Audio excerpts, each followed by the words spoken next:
Bonjour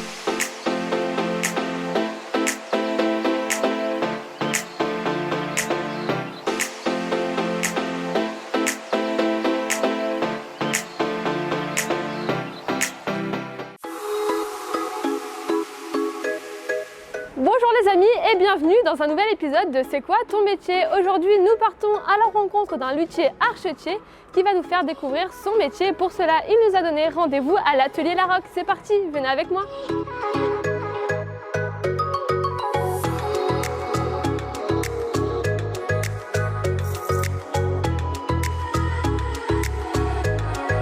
Je suis actuellement avec Fabien Laroque. Bonjour. Bonjour. Vous êtes luthier archetier. En quoi consiste votre métier? Mon métier consiste à fabriquer, restaurer et entretenir les instruments du quatuor à cordes. Alors avec quels instruments travaillez-vous? Nous avons le violon, l'alto, le violoncelle et la contrebasse. Alors quelles sont leurs différences? C'est la tessiture de l'instrument. Le violon est très aigu, la contrebasse a un son très grave. D'accord. Comment entretenir son instrument de musique? L'entretien d'un violon ou d'un instrument du quatuor est assez simple. Généralement un coup de chiffon pour enlever la colophane et les poussières. Donc qu'est-ce que la colophane? La colophane, c'est un petit bloc de résine qu'on D'accord. passe sur l'archet pour faire adhérer l'archet aux cordes. Sans ça, ça ne ferait pas de son. D'accord. Et donc pour entretenir son instrument, rien de particulier, on l'essuie, on le fait propre, on le met dans un endroit sécurisé, dans une belle boîte, et on change les cordes régulièrement quand c'est nécessaire. Ah donc les cordes sont changées régulièrement, mais y a-t-il des périodes spécifiques? C'est très particulier en fonction de l'utilité qu'on a de son instrument. Un professionnel doit changer ses cordes environ tous les 6 mois, voire moins. Un étudiant, c'est à peu près tous les 2 ans, donc c'est très variable. D'accord. Vous êtes luthier et vous faites de la haute restauration. En quoi ça consiste? La haute restauration consiste à sauver un instrument qui a subi énormément de dommages, comme par exemple ce violon qui a été écrasé malheureusement par une voiture. Et dans la haute restauration, il y a plein de types de restauration différentes. Il y a les fractures, il y a les galeries de verre.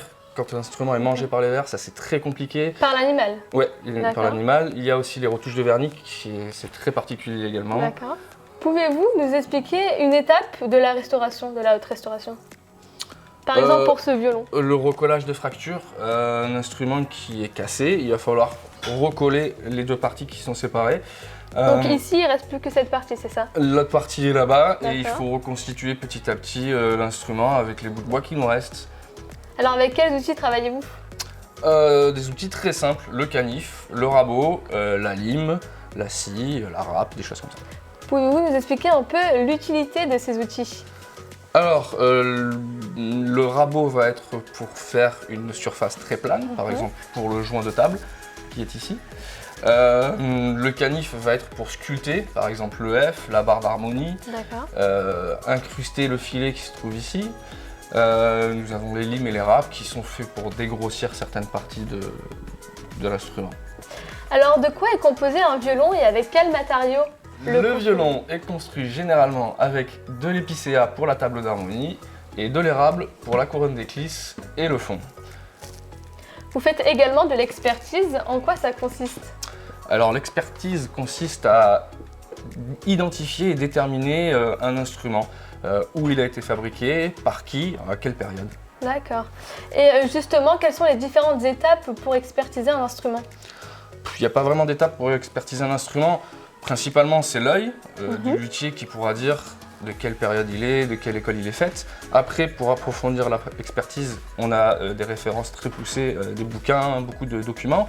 Et puis après, aujourd'hui, il y a de nouvelles technologies comme la dendrochronologie. Donc, qu'est-ce que la dendrochronologie? La dendrochronologie, c'est l'étude des cernes qu'il y a sur le bois et ça nous permet de savoir d'où le bois provient et qui l'a utilisé. Alors, quel est le plus vieil instrument que vous avez expertisé? Un des plus vieux, je pense que c'était un instrument baroque qui devait dater de 1720-1730. D'accord. Vous fabriquez également des violons, comment faites-vous? Pour fabriquer un violon, très simple, on prend un gros bout de bois et on taille tout dedans. On a donc un gros bout de bois pour la table, on le coupe en 2, on le recolle et puis après on fait tout le tour, on découpe les F, on dégrossit les voûtes, tout est taillé dans la masse. Également, on fait la même chose pour le fond et pour les clisses, on fait des fines tranches de bois qu'on D'accord. tord à chaud. Très bien. Et vous, comment faites-vous la couleur des violons? Alors ça, c'est le vernis. Le vernis est principalement composé de une résine, un solvant et des colorants. Alors, quelles sont les personnes qui viennent dans votre atelier? Des musiciens principalement, pour faire entretenir les instruments ou les réparer. Nous avons aussi des élèves qui veulent apprendre Oui. le violon ou autre instrument, qui viennent louer des instruments, et aussi des marchands qui viennent faire expertiser leurs instruments pour les vendre dans de meilleures conditions. Quelles sont les études à mener pour devenir luthier archetier? Il existe plusieurs écoles dans le monde reconnues, à Mirecourt dans les Vosges, en Italie, à Crémone, en Suisse, en Angleterre. C'est des cursus qui durent entre 4 et 5 ans environ. Et après, il y a aussi le compagnonnage ou alors à l'apprentissage chez un maître luthier. Nous n'avons pas encore parlé de la partie archetier. En quoi ça consiste? L'archet est un bout de bois avec du crin qui permet de faire vibrer les cordes de l'instrument. D'accord. Le métier d'archetier, c'est de fabriquer et d'entretenir ces archets. Alors justement, il y a également des cordes. Faut-il les changer régulièrement? Quelles sont les périodes pour les changer? Alors les cordes, c'est très variable en fonction de l'utilité dont est fait l'instrument. Les élèves changent les cordes environ tous les 2 ans. Un professionnel qui joue énormément doit les changer environ tous les 6 mois. Quel message pourrez-vous adresser aux enfants qui nous regardent? Faire de la musique, c'est vraiment super sympa. Jouer avec des amis, c'est encore mieux. Et ne pas se décourager parce que l'apprentissage de la musique est toujours un petit peu difficile au départ, mais après, on a énormément de satisfaction et plein de plaisir. Et surtout de nettoyer régulièrement son violon. Exactement, pour pas trop me donner de travail. Exactement, merci à vous. Et moi, je vous retrouve tout de suite.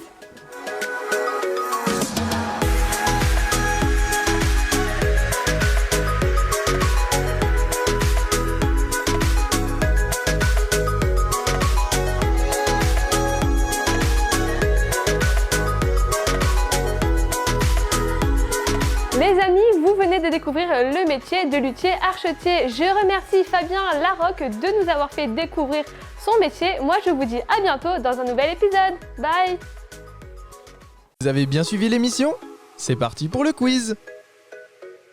Quelle est la différence entre le violon, l'alto, le violoncelle et la contrebasse? La tessiture de l'instrument ou la couleur de l'instrument? Bravo les pitchouns, la bonne réponse est la tessiture de l'instrument. La tessiture, c'est tout simplement le son que produit l'instrument. Quelles sont les tâches d'un luthier? Il chante une musique et danse? Ou il fabrique, il restaure et il entretient? Le luthier fabrique, restaure et entretient les enfants. Il fabrique, restaure et entretient des instruments à cordes pincées ou frottées. De quoi est constitué un archet? D'une corde en plastique? D'un bout de bois avec du crin de cheval? Félicitations les enfants, vous êtes de véritables luthiers en herbe. L'archet est constitué de bouts de bois et de crin de cheval. À bientôt pour un prochain quiz.